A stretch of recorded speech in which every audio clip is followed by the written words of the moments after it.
Check, check, test, test. Well, hey everyone, welcome to the Blue Gamer Bluecast. I'm your host, Adam Blue, video game industry enthusiast, expert, professional. I don't know. I've been involved with the industry so long, from playing when I was young to actually being a part of marketing, focus groups, press events, conventions, etc. Never worked as a developer, but I have a lot of insight and I love gaming.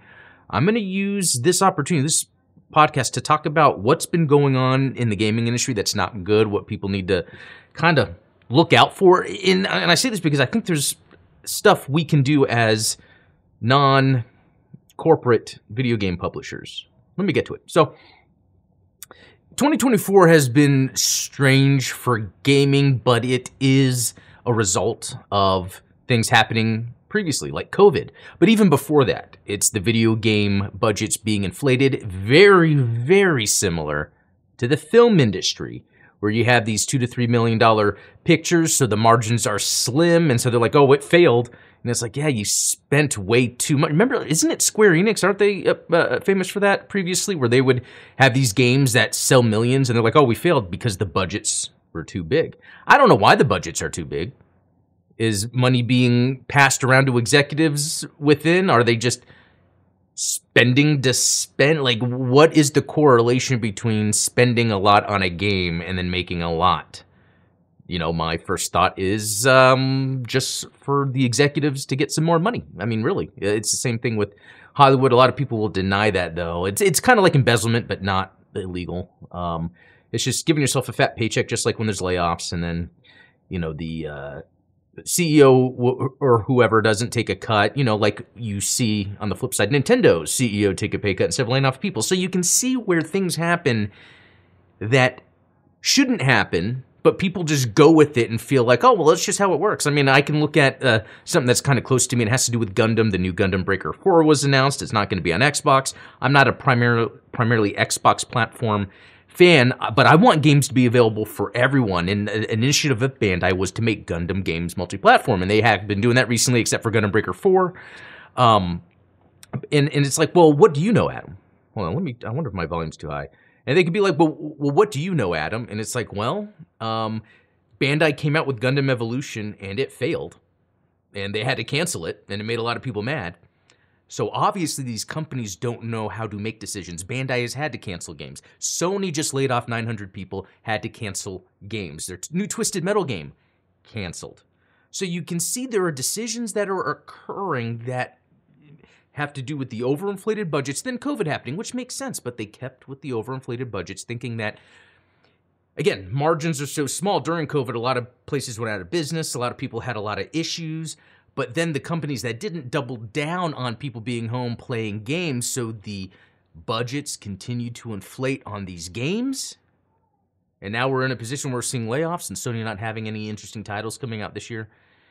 This is an American corporate, maybe it's not just American, but some sort of capitalist corporate issue where there's just people that are betting on a company to make a lot of money. So they're like, hey, do this to make more money. Hey, do this to make more money. And then after a while, people get fired, and then the companies aren't around anymore. It's annoying. But it's not just these companies. It's also the people online that are covering video games, whether that's influencers, journalists. I don't even think games journalists exist anymore, maybe save for Steven Totillo. I would say, what's that guy's name that used to be at Kotaku? Not Steven Totillo, but Jason Schreier, except he tends to have a very aggressive and kind of toxic sort of shut-off type of personality on Twitter, which that's a whole other issue when it comes to Twitter, using that as a platform to communicate things and dictate who you can or can't communicate with. It's just another problem.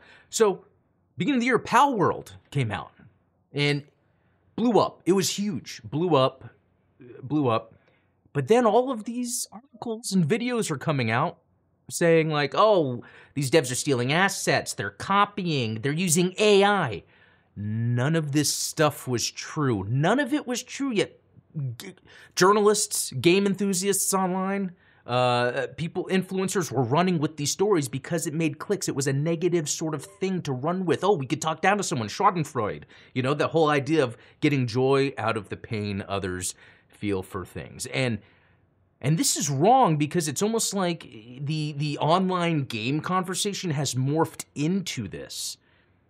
And those people that I would rely on when I would go to their websites, their YouTubes, read their content, they are jumping onto this because they're looking for clicks, because this is an industry-wide thing and not just specifically video game development. It's for everything. And it's crazy because even, Giant Bomb being one that I watched, it's changed. I don't want to disparage anyone there, but obviously that's changed a lot. The original owner's not there. It's now owned by a different company. They had layoffs not too long ago, but they will criticize layoffs. And it's like, unless you're going to do something, talking negative and criticizing online doesn't do anything, especially with Palworld. Talking negative about Palworld when there was nothing there doesn't do anything. It just creates more of this console war stuff that then you complain about. And I'm going to... the other thing that gets me to is when people make these videos complain about things, they don't call people out. They just say they do it. So I'm going to call them out. And I don't mean anything bad by this. It's more of, hey, check yourself. Giant Bomb does this. Destin from IGN does this. RGT85, Spawn Wave. I'm trying to think who has more reach that does stuff like this. Or Insiders. Wasn't it Tom Warren? I don't want to get the name wrong. It might have been someone else. When they first said, hey, Microsoft games, Starfield is going to go to Sony. And then everyone jumped on that. And then these influencers, these people with eyes on them, were saying, oh, Xbox is done. All their games are going to be multi-platform. None of that was true. Out of the 4 games they announced going multi-platform, none of them were Starfield or Indiana Jones. Now, that person came back and apologized. They got their information wrong. That's fine. I'm glad you owned up and apologized, but you need to have more scrutiny over that moving forward in the future. I can understand smaller influencers saying stupid shit, and usually you can look by their follower count, their engagement. I can then assess, do I take this person seriously or not? But when it's someone big with a lot of eyes on them and people from IGN to Kotaku reporting on what they say, and then they get things this wrong, and people can get things wrong, but then you got to look at the industry and where you're talking about this stuff, because then people on Twitter are going to run with it and then create all this crap that doesn't exist. Because right after the Palworld thing, which was, oh my God, and all those people I named were jumping on this Palworld thing, where they were like, oh, AI, oh, like, there's no proof of this, but because it's in the conversation, you're going to continue to talk about it. I mean, it's almost come to this revelation I've had recently about racism. That there's this way to continue to talk about it, to then continue to create divide, to make people go, oh, there are people out there that are racist. Oh, what if they do something racist? I should hate them. And then we get into this mindset where we hate everybody, or where we dislike people, we judge people. And that's exactly what's going on here. It's just, it's within the slice of the video game industry, but it could be used on all aspects of your life. And I feel like you have to be mindful of this. So again, Palworld. Then we had the Xbox dying thing, and that came out to not be true at all. In fact, Microsoft has announced pretty much that there's 2 different types of hardware coming out here soon. And so as a game enthusiast, it was annoying going that, like, what was it, mid-January to mid-February of Palworld is AI and they're copying, Nintendo's going to sue them, to then all of a sudden, oh, Xbox is dying, it's going to go to other platforms. And then at the same time, Helldivers from Sony gets released on PlayStation, and then they lay off 900 people and cancel their games. And it's like proof that no one knows what they're talking about. No one does. When we hear people, and again, I hate to call people out, but we have to do this. Giant Bomb, Destin, RGT85, Spawn Wave, Kotaku. It's kind of less with things like Kotaku and IGN, but it's still there in a way. It's just masked. Like, they know what they're doing. Like, there's an art to clickbait, even though I don't appreciate it. And so what you have is all these people doing the same thing, talking about this stuff. And so, oh, this is what's happening with the industry. This is what's going on. This is what's going to happen with Microsoft. Yet Sony is the one that had to lay off 900 people. Yeah, Microsoft did too, but that was kind of an expectation due to the redundancies of acquiring Activision, and companies are kind of doing that anyway because of the economy. Another area that these companies are wrong about, where they keep the budgets overinflated. You never know what's going to happen to an economy. Games take 3 to 4 years to develop. You don't know how the economy is going to change. That's why all these live service games got canceled, because it changes. You can't be like, oh, this is going to work. We're going to make a game. It's going to come out in 4 years, and it's going to be based on that because it works. It's like, no, that worked 4 years ago. And we're seeing with Helldivers that games Helldivers, speaking of game-playing enthusiast professional, Helldivers is top-tier game system design. There are systems and mechanics at play that play off each other, that allow people to do it in a co-op setting. And that's what makes this game successful. When it was launched, 200,000 servers or players for servers weren't enough. Then it went to 300, then 500, 700. That's beaten Destiny 2. It's beaten a lot of these bigger games. And it's just because the game is good. There are strong mechanics. It's a game you can play. When on the other end, why did Sony have so many layoffs? Because their narrative-driven games aren't working. The overinflated, less game mechanically engineered games are not working for Sony. And I feel like I've been talking about this for a while. I remember when the first God of War came out, when Horizon came out, I was like, okay, these games look great. Awesome production value, 100%. But mechanically, these are less video games, and they're more player input driven story games. Just because they don't have systems upon systems. There may be a single system, like your combat, but there's not other systems at play within the linear structure of the world that allow you to experiment. And I know I'm kind of saying it as a broad level because there is a little bit of that, but it has to be intertwined into the mechanics and the gameplay.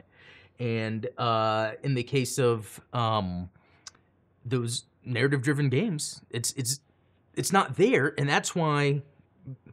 I mean, I guess they sell well relative to their production value, but without the production value, I don't think they would sell that well. And obviously, we're gotten to a part now where Sony's had to lay off 900 people, canceled a Twisted Metal game because they're not cutting it.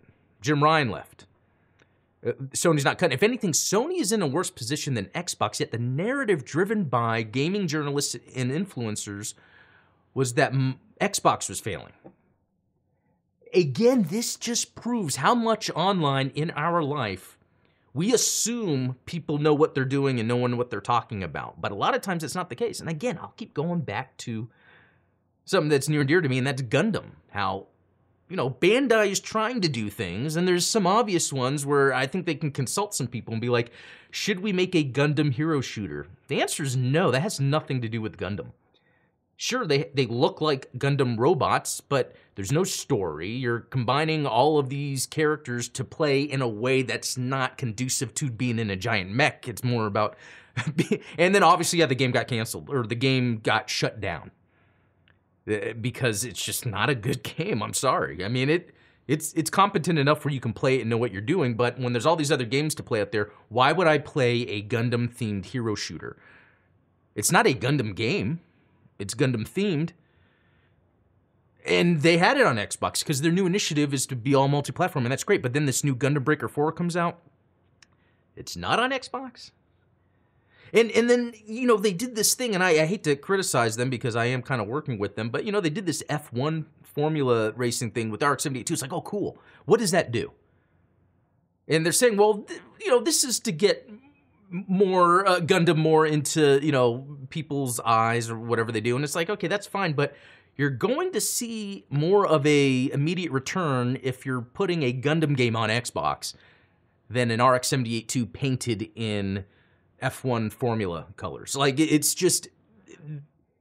I know this from experience. I am, I'm 40 years old. I used to work in the games industry, and I wanted to go in that direction. I saw the money wasn't there. The money is in other things. That's why I do other things, and gaming is the hobby. But in order to attain what I can in my professional career, there are certain virtues. There are certain initiatives in ways I have to think about what I'm doing. That then when I see that with the video game industry, I'm like, okay, they're not applying these measures. And that's what makes me want to get more and more into the video game industry. It's just because I see where layoffs are happening, games are getting canceled. Not everyone can play a game. It's just so crazy what is going on this year, and it's a multitude of things. It's again kind of the corporatization of gaming and the slim margins as dictated by the shareholders just to make sure they can profit as much as possible. But it's also the internet and COVID. COVID caused a delay in game development and knowing where the industry economically is going. So then these companies don't know what decisions to make because they're focused on what decision can they make for their big budget game. And that doesn't work. Obviously, again, Sony canceling their games, laying off people, but having success with the smaller game Helldivers 2. It's right there in front of us. Gundam Evolution getting shut down. It's right there in front of us. Again, I know not a lot of people in the West and English-speaking territories know Gundam, but I think that's a good example because the idea of Bandai is just trying to get Gundam more popular in the West. And it's pretty obvious they're not going about it the right way. I mean, you could even say Disney doesn't even know what they're doing either. How they have the new CEO in place. They even said they have to be less woke, whatever that means. I don't want to go into that, but they are already saying, yes, we need to change our entire strategy. We're seeing this everywhere. When you're watching someone talk about video games online and they're from a place of power and responsibility, maybe, respect, maybe because of their background, they could be wrong in what they're saying. And I think that's what I'm trying to get at is it could be wrong because there is this layer on top of game coverage that is what can we sensationalize? What can we doom and gloom? It's kind of a human nature thing. It's kind of an internet thing. You combine COVID, internet, American corporatism, and you get these industries that just don't work because everyone is just a human like me. We all make mistakes.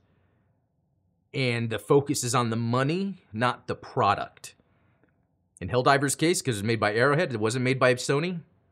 The game is great. Sony's just like, well, we'll publish it so we have our own IP, an exclusive, even though it's on PC. And for them to get an exclusive, they had to go outside. For companies, enthusiasts, anyone that's covering games, to really get the real idea of what's going on, you have to look outside. And it's like people like me, where for me, gaming is a hobby. Money is not on the line. My financial career is not on the line when it comes to the video game industry at all. I'm happy that I'm in my own professional space, career-wise. I can grow as an individual. I can apply those elements and aspects to the game industry, my hobby. And this allows me to see how it's being run and why we're having layoffs, why games are being canceled, why we're having so many people sensationalize and lie online about Palworld, Xbox. It's if there was a reset button for YouTube and Twitter when it comes to video games, I mean, sure, other things, I would hit it because we need to reel back. We need to talk facts, talk about things we love. Facts and love is way more interesting, way more productive than assuming some doom is going to occur and then creating a negative space. So, you know, and then the other thing I want to add to this, so that was the main point of this Bluecast, is really to talk about the industry's effed right now, beginning of 2024. We need to get smarter people, hobbyists, people that are not in it for the money, that want to make games, which is where it's going to go. Look at Roblox, look at Fortnite. You can make games in there, and that's what kids are doing. That's the future. That's the future. That's the joy. That's not the money. Overinflated budget means you're thinking more about how can I have my visibility in the right place, not the game speaking for itself. That's what those high budgets are. Yeah, the marketing. I mean, look how much marketing costs. Sometimes it's half the cost of developing a game. But this kind of leads to another interesting thing because, you know, originally the Nintendo Switch 2 was going to come out this year. That's not happening. And I know that's just a rumor, nothing confirmed, but there was enough talk from enough reliable sources where that was going to be the case. And then even Nintendo themselves announced that they're delaying it to fiscal year 2025.